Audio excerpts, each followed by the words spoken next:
नमस्कार दोस्तों, आज की इस वीडियो में हम बात करेंगे एक ऐसी सक्सेसफुल इंसान के बारे में जिसकी स्टोरी जो है वो काफ़ी दिलचस्प है। इस स्टोरी को सुनने के बाद आप में एक ऐसी ऊर्जा का संचार होगा। अगर आप उस सकारात्मक ऊर्जा का सदुपयोग करते हैं तो ये ऊर्जा आपकी सफलता को आपकी ओर खींच के लाएगी, यानी कि आपके सामने कोई भी लक्ष्य जो है वो आपको बड़ा नहीं बिल्कुल छोटा लगने लगेगा। आज हम बात करेंगे 2005 के बैच की महाराष्ट्र कैडर के आईपीएस ऑफिसर मनोज कुमार शर्मा जी के बारे में। बात करते हैं उनके शुरुआती दौर की जो पढ़ाई थी उसके बारे में। मध्य प्रदेश के मोरेना जिले में जन्मे मनोज कुमार शर्मा जी की जो पढ़ाई थी 12th क्लास तक की, वो एक मामूली छात्र की भांति गुजर रही थी। कक्षा 9वीं 10वीं और 11वीं में 3rd डिवीजन से पास हुए थे, यानी कि सीधी सी बात कहें तो 9th 10th और 11th में वो 3rd डिवीजन से पास हुए। 12वीं क्लास में उनका प्लान था कि जैसे तैसे पास होना है और उसके बाद हमें टाइपिंग सीख करके एक जॉब ढूंढनी है। उन्होंने 12वीं में नकल करने का पूरा प्लान बना रखा था, लेकिन वहाँ जो एसडीएम थे उन्होंने स्कूल में सख्ती बरती और नकल नहीं होने दी। तब मनोज को ये आभास हुआ कि पावरफुल इंसान कौन है जिसकी सब बातें मान रहे हैं। तब उन्होंने सोच लिया कि बनना तो हमें इस इंसान की तरह ही है, मुझे भी एसडीएम ही बनना है। बात करते हैं एसडीएम से पहली मुलाकात के बारे में। 12वीं फेल होने के बाद मनोज अपने भाई के साथ टेम्पो चलाते थे। एक दिन टेम्पो पकड़ा गया। एसडीएम से मिलकर टेम्पो छुड़ाने की बात भी करनी थी। मनोज उनसे मिलने के लिए टेम्पो छुड़वाने की बात करने की बजाय ये पूछा कि आपने तैयारी कैसे की। तब उन्होंने कुछ टिप्स दिए होंगे। उसके बाद उन्होंने तय कर लिया कि अब बनेंगे तो एसडीएम ही। अपने घर ग्वालियर वापस आए। पैसे की तंगी थी, खाना तक न होने का भी वक्त उन्हें देखना पड़ा।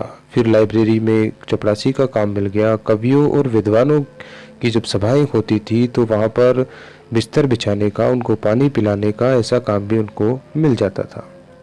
तैयारी शुरू की, एसडीएम ही बनना था, लेकिन तैयारी धीरे धीरे एसडीएम से भी उच्च लेवल की शुरू कर दी। अब बात कर रहे हैं एक ऐसा ठप्पा, यानी कि 12वीं फेल का ठप्पा, जो उनका पीछा नहीं छोड़ रहा था। जिस लड़की से प्यार किया उससे भी दिल की बात ना कह सके।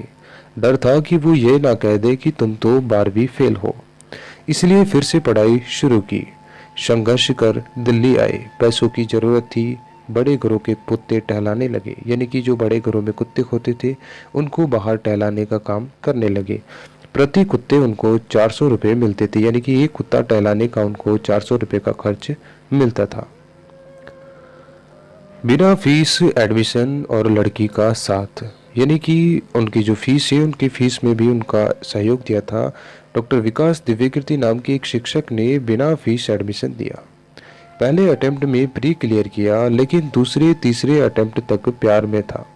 यानी कि जो पहला अटेम्प्ट था उसमें उन्होंने प्री क्लियर कर लिया था, लेकिन दूसरे और तीसरे अटेम्प्ट में वो एक लड़की के प्यार में थोड़ा सा पड़ चुके थे। उसने उससे कहा कि तुम हाँ कर दो तो मैं इस दुनिया को पलट दूंगा। मनोज कुमार शर्मा ने अपनी जो गर्लफ्रेंड थी, उनका नाम था श्रद्धा जी, उनको उन्होंने ये कहा कि अगर आप हाँ कर देंगे तो मैं इस दुनिया को पलट दूंगा। फिर चौथे अटेम्प्ट में उन्होंने यूपीएससी की परीक्षा को पास किया 121वीं रैंक के साथ, और उसके बाद वो एक आईपीएस ऑफिसर बने। मनोज ग्वालियर से पोस्ट ग्रेजुएट करने के बाद पीएचडी भी पूरी कर चुके थे। इनके संघर्ष पर अनुराग जी पाठक ने एक पुस्तक लिखी जिसका नाम है 12th फेल, जिसका सब टाइटल है हारा वही जो लड़ा नहीं। अनुराग जी ने एक इंटरव्यू में कहा कि इस कहानी को लिखने के पीछे बच्चों को प्रेरित करने का उद्देश्य है।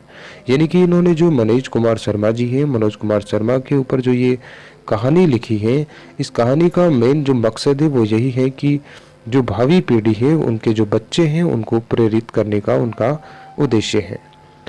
बता दें कि 2005 बैच के महाराष्ट्र कैडर से आईपीएस बने मनोज मुंबई में additional commissioner of west region के पद पर तैनात हैं। मनोज कुमार शर्मा जी की इस मोटिवेशनल स्टोरी पर हमें ये सीखने को मिलता है कि हम जो परिस्थितियों का रोना रोते हैं कि हमारे पास ये नहीं है, हमारे पास वो नहीं है, मैं ये नहीं कर सकता क्योंकि मेरे पास इस चीज़ का अभाव है। अगर आप किसी चीज़ को करने का ठान लेते हैं तो आपके सामने जो रास्ते हैं वो अपने आप खुलना शुरू हो जाते हैं, क्योंकि मेहनत आपको करनी पड़ेगी। आप जब तक मेहनत नहीं करेंगे, आप कदम आगे नहीं बढ़ाएंगे, तो आपको कैसा पता चलेगा कि आपका जो रास्ता है वो साफ है या फिर रुका हुआ है। आईपीएस मनोज कुमार शर्मा जी की ये कहानी आपको कैसी लगी, चैट सेक्शन में बताना ना भूलें। और हाँ, अगर आप हमारे चैनल पर नए हैं तो इसे सब्सक्राइब करना भी ना भूलें।